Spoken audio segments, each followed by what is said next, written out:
Good morning. The Inside Look is brought to you each Sunday by Gessel and Associates Insurance Agency, where we're busy doing the right things for the right reasons. My name's Larry Gessel. I'm your host. I'm joined in the studio today, as usual, my son Alex Gessel, who's an agent in the office, co-host Michael Morris, Morris Media, and our special guest, Chad Smock of Legacy Smokehouse Restaurants. That's right. All right.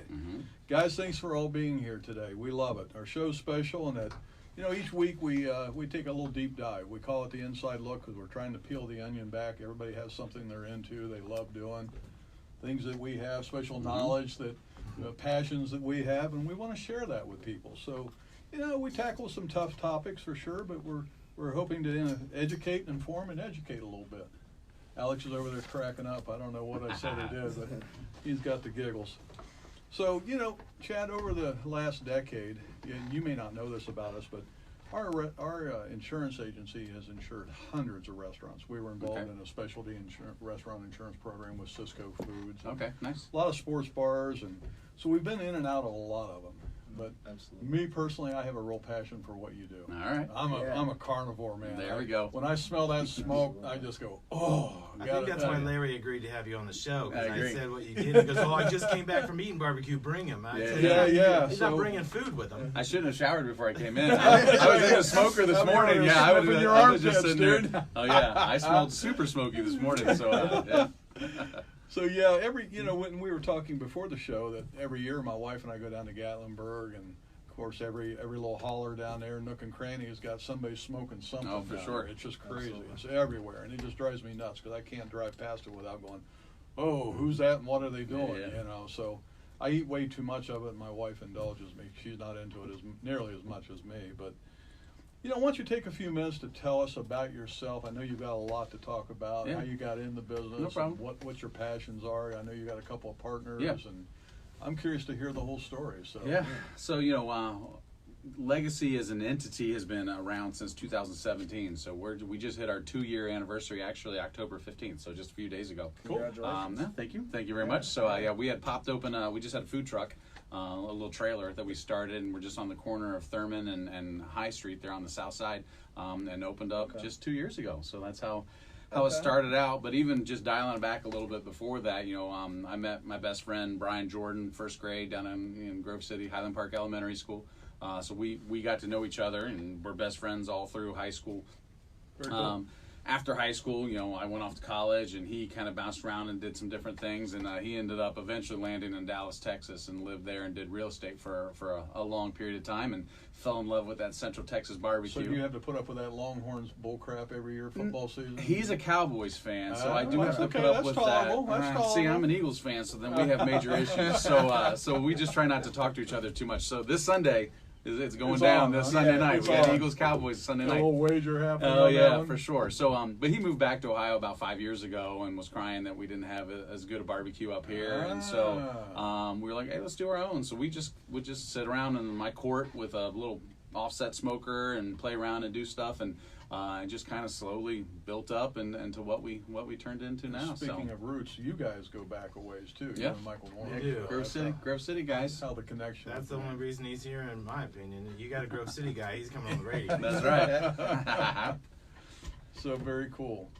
So, what are the things that people don't understand about barbecue? Everybody's got their own different thing. The people in the South, Southern barbecue. You got the Kansas City thing I've heard about. Yeah. Each region is a little different. The Carolinas, it's really pork centric. Like way back in the history, just there wasn't a whole lot of pasture land to raise cattle, stuff like that. So pigs were something you could just keep around your house, and then literally if you couldn't feed them or something's going on, you could release them into the woods and then just go hunt them down, and they would forage for themselves and stuff in the woods, and then you would hunt them down. And then the barbecue tradition just came about because just cooking like tough pieces of meats for a long period of time, real low temperature, just makes it melt in your mouth. So that's where the barbecue came from. But yeah, Carolina, just the terrain was conducive towards that makes perfect sense. Pigs, yeah. And so then you go over to like Memphis, and Memphis, the where it was located on the river there, got a lot of spices and sugars and stuff. So they have a real sweet molasses sauces. That's where the sauce came from. Pigs were still the predominant animal there, but they started getting a lot more saucy with their stuff there.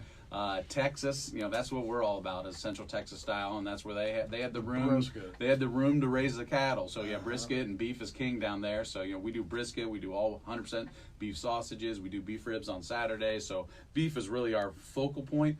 But our ribs are great. We sell out of ribs every day and do real well there. And then the Kansas City style is kind of a combination of Memphis and Texas. So they would kind of herd all the cattle north up there, and then you get some of the sauces and stuff from Memphis. So just kind of combination of the two there. So those are the different styles. But we try to focus on the Central Texas style here at Legacy. That's interesting. I never realized all that. Yeah. And there's a lot, and I could talk way more. There's so much history with barbecue. It's pretty fascinating. And it's just such a great thing because it's a real communal thing. Like, because when you cook a whole brisket, like I can't eat a whole brisket, but I might be able to. It depends on the day. But most of the time when you're cooking these huge cuts of meat, it's for a ton of people, and so that's just families getting together, communities getting together, just, that's just the history of it. Just feeding a lot of people, and it's just, it's an awesome story about American barbecue. I'm an aspiring backyard smoker. I've never done it other than on a kettle grill. Oh, yeah. Do the snake. Oh, yeah. Yeah. And so his older brother, Nate, has turned me on to that, doing some pork butts and what have you. And it turns out pretty well. Oh, for sure. Yeah, for sure. But I see all these different smokers, electric smokers, the green egg, and it's like, oh man, they're all expensive, number one. They are.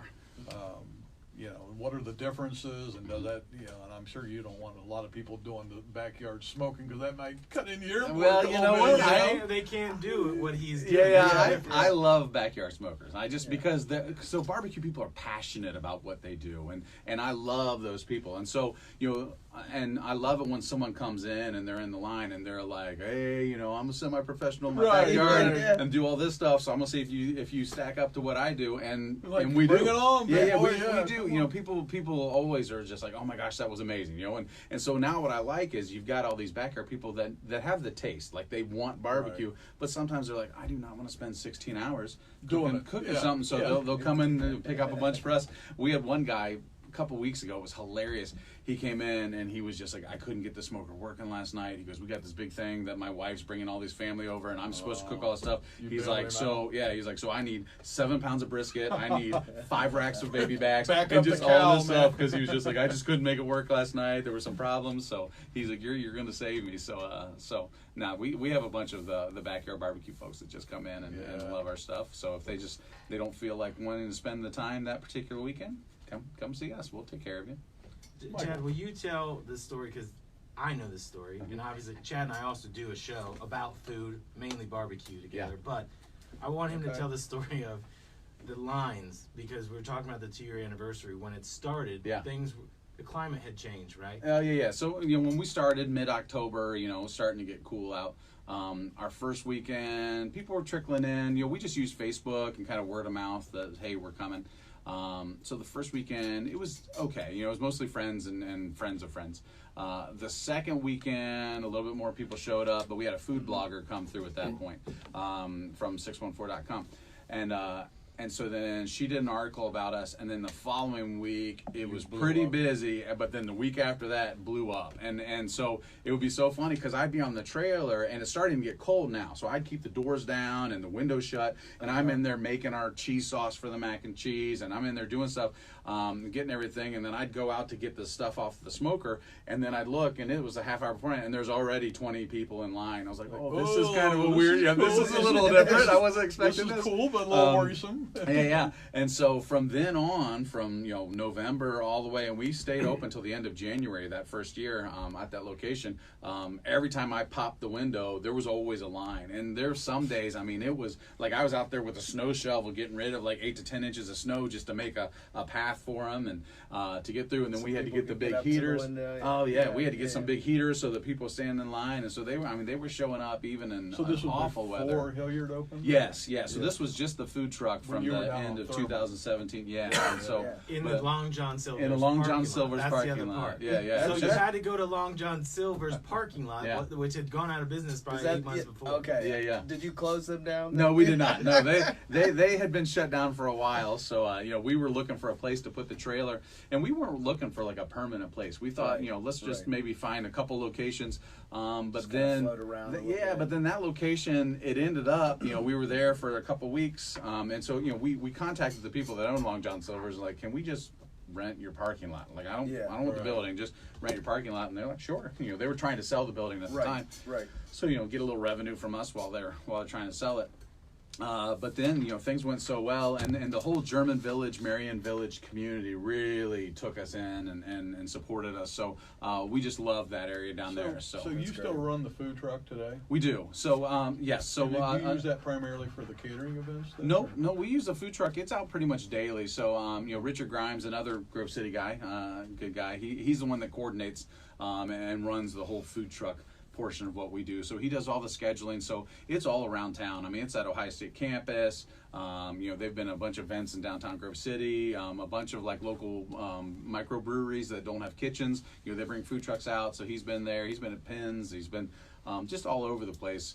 So like if you go to our website, which is legacysmokehouse.com, there is a food truck link on there, and if you click that, then it shows the calendar of where it is on any given day. Gotcha. So if people don't want to you guys have been kind of out on the cutting edge, because the whole food truck thing just there's still a lot of insurance companies, the carriers, that don't mess with food trucks. You know, it's a specialty thing. Oh yeah, for sure. Well, it's just, you know, it's one of those things where like, oh, it's a fad, and I don't think so. What's nice is it gives a lot of like aspiring chefs and creative people an easy entry where it doesn't cost a crazy amount with all this overhead of having a restaurant, to just kind of get out there and share what they do with people. Alex and I were down at the Ohio Restaurant Association convention. When was that? January maybe this year? Down at the convention center. And they had I think it was the first time they had done it. They had a first time whole area for food trucks. Yeah. You know, Devoted. Chad, didn't you say you went to that restaurant? Yes. Yeah. Were you there as part of the food truck? I was not there. I just this year I just went to just kind of look around. So I brought the whole management staff just to walk around. Cool. So what's funny, that show used to be the pizza and ice cream show. It was like the like it literally was just pizza and ice cream. Like you walked around and there was just all these ice cream. Pizza and ice cream, and that's why if you go now, that's why there's so much of that, because it used to just be a pizza and ice cream show. Alex and I were killing it. I walked out there just going wilding out there. You know, like do not eat before you go in there, because there's plenty of samples for that, and that's open to the public. Anybody can go in there and check it out. So it's in January. Cool place. Yeah, it's really cool. So I just sent my brought my management staff there and just said, look for ideas. You know, just walk around, see if there's anything cool that you see. So did you guys? So you had the food truck. That's how you guys started. Yeah. And then did you start? You have a location on Green Lawn. We do. Yeah. So was that location one? Yes. So it was the first to open, but it wasn't the first that we started working on. So the Hilliard location was something that we had looked at for a while. All right. It's an awesome location. It's in downtown Hilliard. It's on Main Street. It's an old house that was built in 1850, and we had converted it. Yeah, it's old Hilliard, and so we built a little addition onto the side of it to get some bathrooms and additional seating. There's a nice patio. So you know, we had been working on that one for about a year.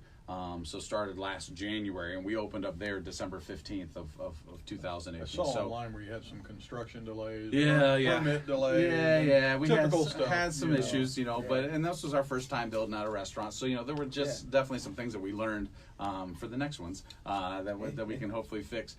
So we have been working on that for a while. The Green Lawn location, you know, we were still taking our trailer to the Long John Silver's and selling out of there. And so we kept passing that location, and it was just closed down. Like it used to be a restaurant and a bar, but it just wasn't open. And we would just see thousands of people across the street at those softball diamonds. So we reached out to them to say, hey, can we just put our trailer in the parking lot and try to sell to some of the softball folks? And then they were just like, hey, look, we're looking for someone to take over the building. And so we started negotiating with them, and we signed a lease in last June. And a couple weeks later, after some paint and some wood, and made it a little Texas saloon, and opened it up last July. Do you have liquor out of that location? We do. Yeah. So I know insurance underwriters, once your liquor sales get to, let's say, 30% or more of total sales, they typically classify you as a sports bar. Say. Have you gotten to that? No, our food is definitely a much larger percentage than liquor. So I mean, liquor. I mean, it's a nice bump. I mean, it's nice to have it down there. Yeah, it's not. Yeah, for sure. But the food still, we're predominantly, people are coming for our food, and that's one of the things. You know, that location has had numerous restaurants in and out of it over the past couple years, and part of it, I think, is because it was more alcohol focused. And so like when you get into the winter months, when softball isn't predominant, people aren't going to drive all the way there just for a drink, you know. Yeah. But if you got good food, people will travel for good food, and You make an excellent point. so I think that's one of the reasons why we're doing well. Now it's a little tough part right now because all the construction on 71 and the ramps to Green Lawn are shut down for like 30 days, so you can't get off.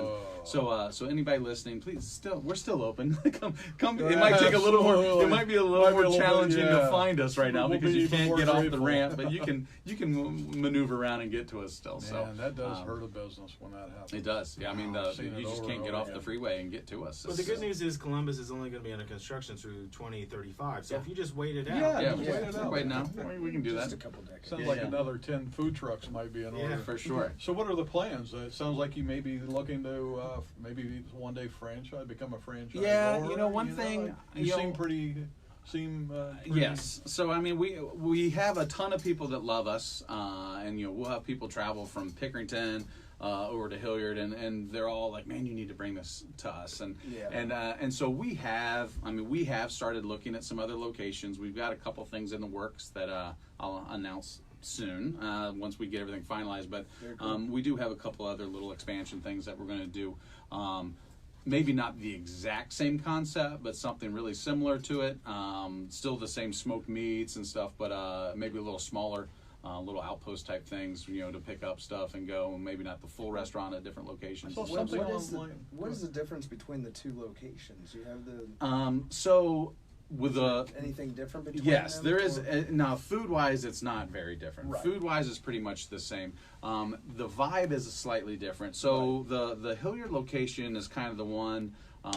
That's kind of like the brand that we were going for. Like it's this old Texas farmhouse. It's a lot of black and white, cool photos, and and it's also in Texas. It's kind of the let's call it cafeteria style, for lack of a better term, where you literally walk up, you interact with the meat cutter, you order from the meat cutter, you slide down, you get your side dishes, and then you check out and you go sit down. And that's kind of the Central Texas style, the way most of them work. And that's what we wanted to do. And so since we were able to set up Hilliard from scratch, we kind of built it so that people come in, they go through the line, they can go sit down. Green Lawn, there was no way to set it up like that. And Green Lawn, when you walk in, there's a massive bar. Like a bar is the focal point of that, just because that's the way it's just set up. So that one, we call it our Smokehouse and Saloon because the bar is a bigger part of that one. Even though at Hilliard we do sell, we have a full liquor license at Hilliard also and sell stuff.